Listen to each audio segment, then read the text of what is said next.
country brings about with it its most famed and loved staple, and that's their fish curry rice. Now, each region of the country has its own favoritism, and they are so particular about their fish curry rice that they are not willing to explore nor learn or evolve with another curry.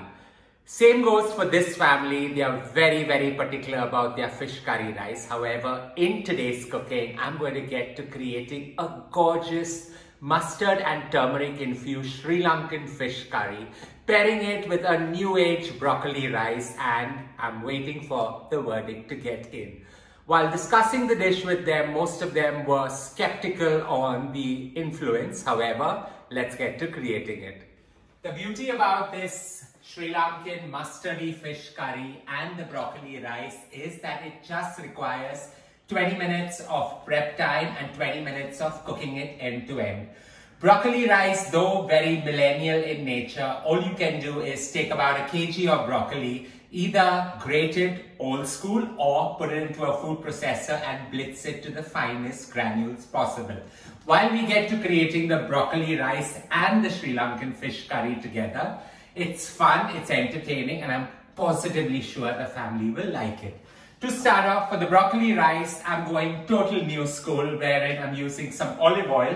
So in goes about a tablespoon to a tablespoon and a half of normal olive oil, and just allow it to get nice and hot. As the olive oil gets nice and hot, in goes 2 red chilies, finely minced, just to give that fried rice texturized flavor, but at the same time the heat that it brings. So about half an inch of ginger finely minced going in, along with 4 cloves of garlic. Just allow all this to saute and infuse with the olive oil before adding in some leeks. So here I've got about 2 leeks that I've finely shredded, just to give it some depth of flavor and character. While you let the leeks saute for just about a minute, you do not want them to get soft, translucent, or even brown in any form, because you want the flavors to merge in. So here goes 1 kg of broccoli, which I've blitzed into my food processor to resemble that gorgeous broccoli rice that we are talking about. So allow this to infuse and saute on the slowest possible simmer, so that it just absorbs each other's flavor, but at the same time retain its crunch. While you allow this to mix and saute, in goes about 200 grams of peas, frozen in nature, so that the liquid from them actually aid in cooking the broccoli and at the same time absorbing all the flavors, giving it that crunch, but cooking it as well. As you allow this to slow cook for a good 15 minutes, all you're going to do is give it a fine sprinkle of some sea salt,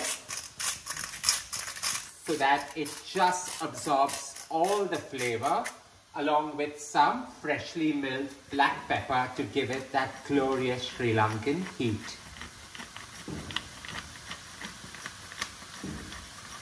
A quick stir is all this requires, and you allow it to now cook with a stir occasionally every minute or 2, so that it doesn't stick to the bottom. And in the meantime, let's get to creating that gorgeous Sri Lankan curry.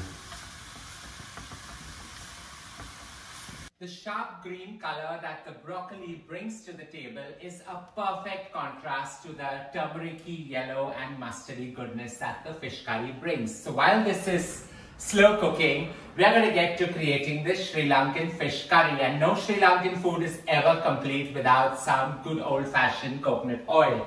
So in goes about a tablespoon of cold-pressed coconut oil. Just allow it to get nice and hot and get to tempering your spices.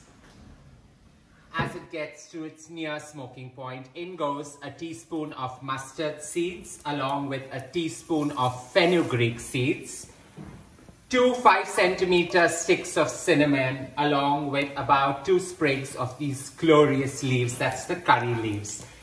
Out here, I'm just using some fresh bay leaves. So 2 fresh baby bay leaves going in, and 2 green chilies slit is what's going to aid in that glorious infusion of flavors. As you begin to hear the glorious crackle that you get and the sharp infusion of spices wafting through your kitchen, in goes an inch of ginger finely minced, along with about 4 cloves of garlic finely minced as well. Just allow all this to infuse and get to those sharp Sri Lankan flavors. Saute this for a while, and into this you add 1 large red onion finely sliced. Saute this just till your onions get soft and that luscious pink color comes through.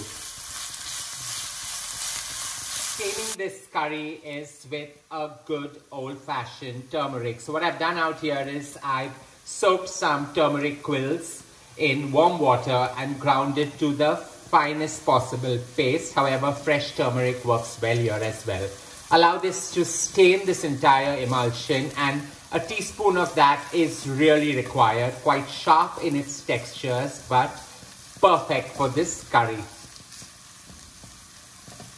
Turmeric being that perfect rhizome, it's best advised to cook it well till it gets that flavor and just merges with everything. So as this has infused into this, and you get a very earthy aroma yet sharp spices wafting through your kitchen, in goes about 2/3 cup of water along with about half a lemon just to balance the flavors out.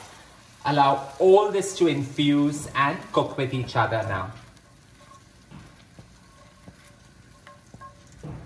As we've allowed the turmeric-y infusion to simmer, it's time now to get out the fish, and this curry works really well with a white fleshy fish like an Asian sea bass, a white bream, or even a red snapper. So about 500 grams of that, and we're just going to put it into the curry. Gently drop the fish fillets in.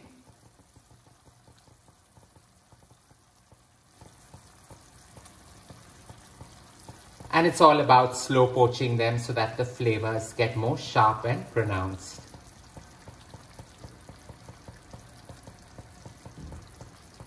A large sprinkle of some sea salt. And a coastal infusion always requires the salt of the land. So always use sea salt while creating a fish curry. It just accentuates the flavor overall.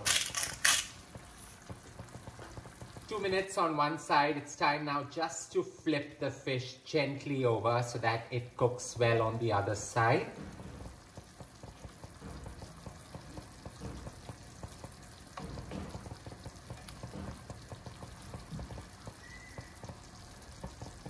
In goes about 200 mils of coconut milk.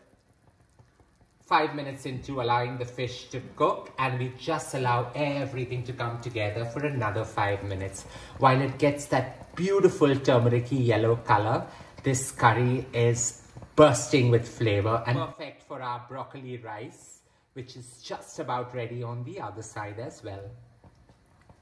Allowing this broccoli rice to cook on an open flame actually aids in it retaining its crunch, but at the same time just about getting done. This is ready to be served along with the fish curry now. Simmering to perfection, this curry is ready as well. Now, while we are going way off the beaten track and exploring new flavors, especially in this family, it's time to style it up slightly just so that it's appealing to the eye and bursting with flavor and textures. 20 minutes is all that it takes to create this gorgeously inspired Sri Lankan meal. The best way to enjoy this very modern new age concept of broccoli rice is take a bowl, dunk some broccoli rice in it, ladle over some of this turmeric-y yellow goodness of a gravy and the fish. A perfect blend to enjoy either for lunch or on a lazy Sunday brunch. I'm definitely going to leave a note on the family's comments on this dish. However, don't forget to share loads of love by hitting on the like button. And as always, don't forget to subscribe.